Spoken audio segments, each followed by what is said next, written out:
आप सभी का एग्ज़ाम नगरी की यूनिवर्सिटी प्लेटफॉर्म पे स्वागत है। जैसा कि आप देख रहे हैं B Ed versus BTC big update. जब से बीएड के विरुद्ध फैसला आया है, आप देख सकते हैं 11 अगस्त 2023 का वो दिन जब सुप्रीम कोर्ट से बीएड वर्सेस बीटीसी विवाद का फाइनल ऑर्डर आया और उस ऑर्डर से बीएड को प्राथमिक से बाहर कर दिया गया। और सुप्रीम कोर्ट का ऑर्डर इसलिए पूरे देश में सर्वमान्य है। अगर उसी ऑर्डर के परिप्रेक्ष्य में देखें तो अब उस ऑर्डर के जो है रुझान भी आने लगे हैं। आप देख सकते हैं मध्य प्रदेश के बाद, छत्तीसगढ़ के बाद अब हिमाचल प्रदेश से भी बीएड अभ्यर्थियों को बाहर करने के लिए रिट दाखिल हो गई है। क्योंकि सुप्रीम कोर्ट का तो फैसला आया ही, उसी फैसले को आधार बनाकर अब हर प्रदेश से बीएड को बाहर करने के लिए। उससे पहले आपने देखा कि सीटेट में भी उत्तर प्रदेश में रिट पड़ चुकी है बीएड से बाहर करने के लिए। और आप देख रहे हैं कि छत्तीसगढ़ हो, जहाँ पर भर्तियों की काउंसलिंग हो गई, परीक्षा परिणाम आ गया, काउंसलिंग होने लगी, वहाँ से भी कोर्ट के माध्यम से बीएड अभ्यर्थी को बाहर कर दिया गया और उन्हें काउंसलिंग में शामिल होने का मौका नहीं मिल पाया। अब इसी तरह आप जानते हैं कि बहु प्रशिक्षित भर्ती 69,000, जिसमें भी बीएड अभ्यर्थी भाई बहन है, और जो 69,000 भर्ती यूपी की है उसमें भी बीएड भाई बहन सम्मिलित हैं। और उसमें आप देखें तो एनसीटी की जो गाइडलाइन थी, एनसीटी की जो 2018 का गज़ट पर था, उसमें था 2 साल के अंदर 6 माह का ब्रिज कोर्स कराना था बीएड अभ्यर्थियों को। तो 6 माह क्या 3 साल हो गए, अभी तक ब्रिज कोर्स नहीं हुआ। और प्लस जिस आधार पर ब्रिज कोर्स कराना था 2018 के गजट पर वही रद्द कर दिया गया।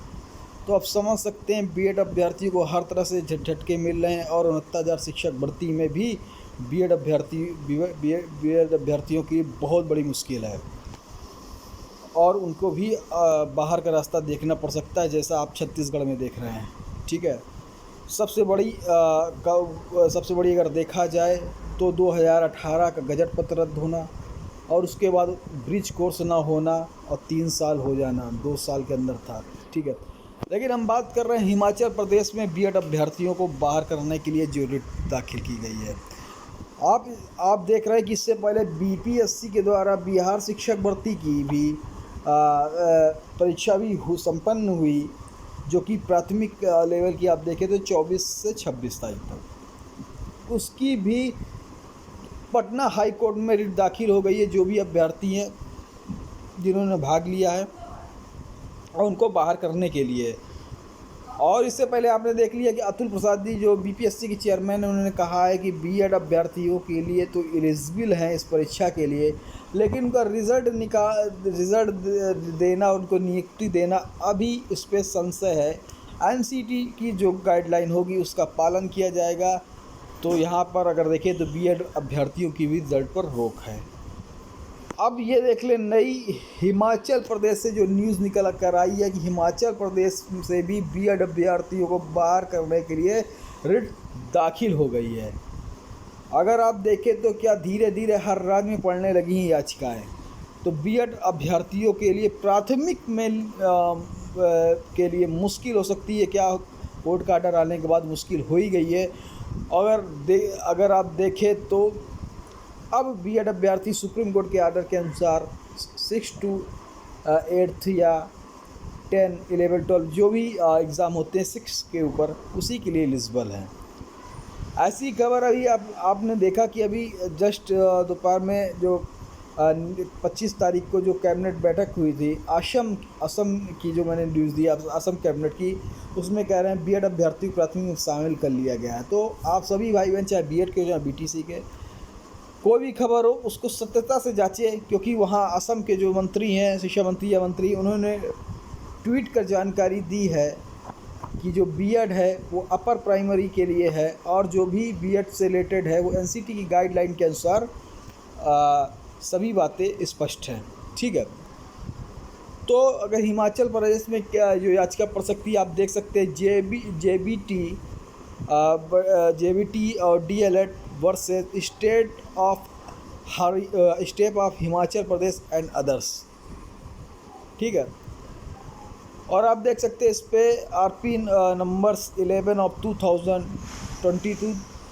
और अगर यहाँ पे नंबर देखें रिटर्न ऑफ 2010 और CWP numbers 7596 1369 1541 5407 6358 8134 and 8153 of 2022 and 4089 of 2023। तो यहाँ पे आप देख सकते हैं इसमें लिखा हुआ है mister Abhimanyu Rathore, Mister Khush Sharma, Mister नील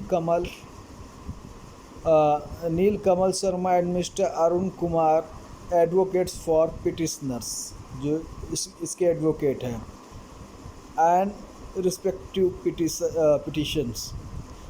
तो आप petitioner Sumohit Thakur and the person, तो ये पिटिशनर्स हैं ये जो लिखे हुए हैं। और इस पर अगर आप देखें mister Anoop Ratan advocate general with mister Sharmila additional, ये सब अगर देखें तो स्टेट की तरफ से जो रिव्यू पिटीशन डाली गई 10 of 2022, mister Mukul Sharma advocate, ठीक है। तो इसी तरह अगर हम यहाँ पे देखें, एक minute, mister Mukul Sharma advocate, mister वीर बहादुर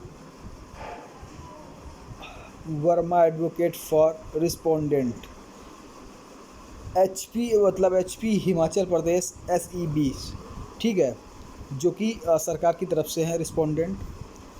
और ये जो याचिकर्ता हैं वो DLED JBT वाले हैं। मिस्टर बी नंदन सब एडवोकेट। देखिए कुल मिलाकर देखें तो इसमें पेयर की गई है B.Ed को बाहर करने के लिए, जो कि अब इसकी जो डेट लगेगी आज 24 अगस्त को देख सकते हैं मेंशन थी।